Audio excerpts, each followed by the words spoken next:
this is just supposed to be very natural, right? If there is a car that is actually feasible financially for people, it's this one, right? Yeah. Like, it's not the ones that are going to be 70,000 starting price kind of thing.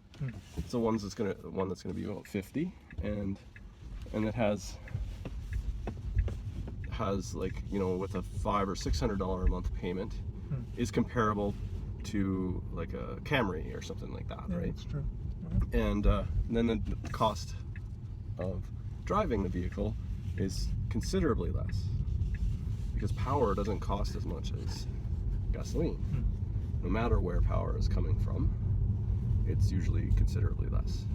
And even if it's powered by like coal, like half coal, half other sources, it's still cleaner than a very economical gasoline engine. It's a comfortable car to drive. Like, even if we're not using any of the features that this has, this car has. I have the full self-driving. I have the. You paid extra for that? That is an extra. Oh, really? In Canada, it's like $7,900 right now for an extra. So it's not part of that price, I would say. Like, if you bought the standard range plus, you would be able to get one for under 55. With the current credit, it would be 50. You could have an 8-year loan for under 600, right? So, but somewhere between 500 and 600, depending on how much you put down. Yeah. And then you could charge it at home or parking or whatever. And then, so the idea is, like, there's not tons of content on this car. It's usually on the longer range ones. About the one that is really supposed to be the mass market, and it's the standard range plus is it. We did a trip to Seattle already in it. Oh, really? And back, yeah. So it's. How was that? Well, it was awesome. It wasn't hard at all to get enough charging, and there were some breaks. Did they charge you for that when you? I still had my free supercharging kilometers from purchasing it with someone else's reference. So when I see those stations, they're not always free. They're not always free, no. Like most, like or none of them are free. I'm basically just out of the free kilometers right now. Okay. So.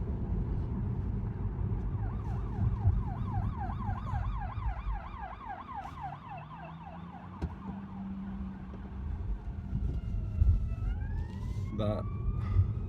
So when I'm stopping, I haven't actually pressed on the brake. That's all regenerative braking. And every time they put out a software update, there's even more and more features. And like, they just put Netflix on this. Really? Yeah, I got Netflix and YouTube. I seen some guy with one of these doing video, and he was playing video games while he was driving. Yeah, we can't do that. Yeah. You can't play while you're driving. He did somehow. I don't know that. I'm not sure how. Yeah, I don't know how he did either. Hack the system, maybe. Yeah, it has to be in park to play. Yeah.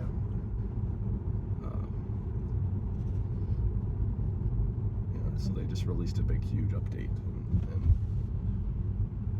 and in the States, it has advanced summon feature, which we don't have here yet.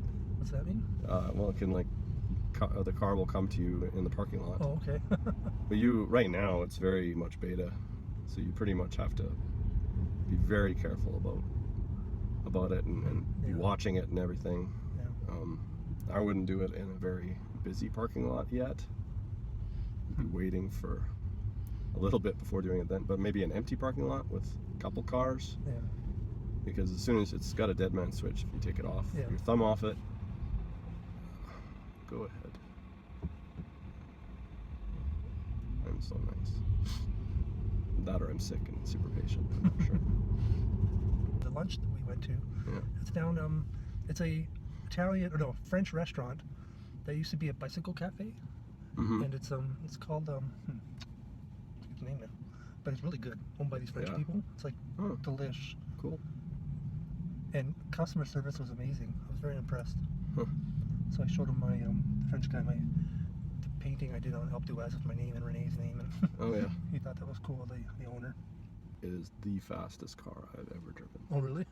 Unbelievable. Well, they got a ton of torque, eh? It's like I don't want to do it with the dog in the car. It's so fast. BMW M3 Coupe. Okay.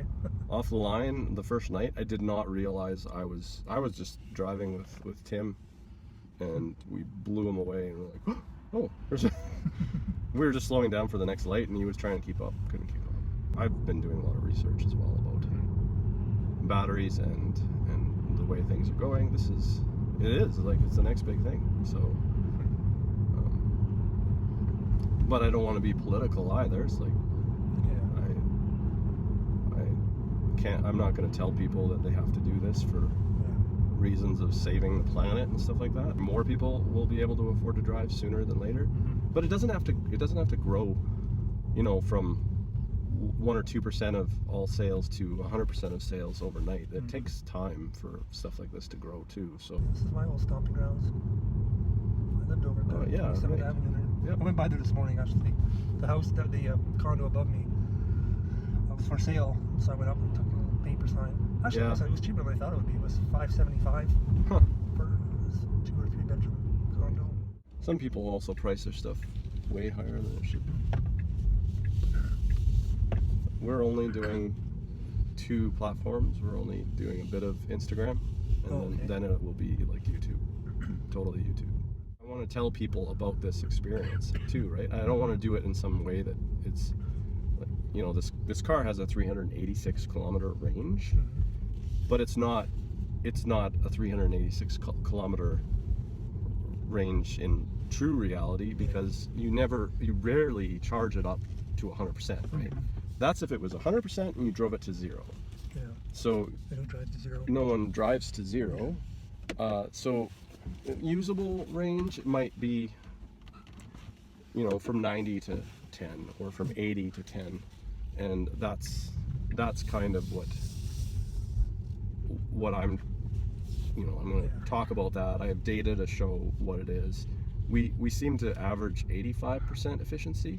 It only took us 2 hours 5 minutes of charging all the way from Chilliwack home, which not too bad, because you do stop when you are trapped, like I do anyway. I don't do a trip without stopping. Like I need to walk around a bit, and my back would be horribly sore if I didn't take a few breaks during like 10 hours of driving, like normal driving.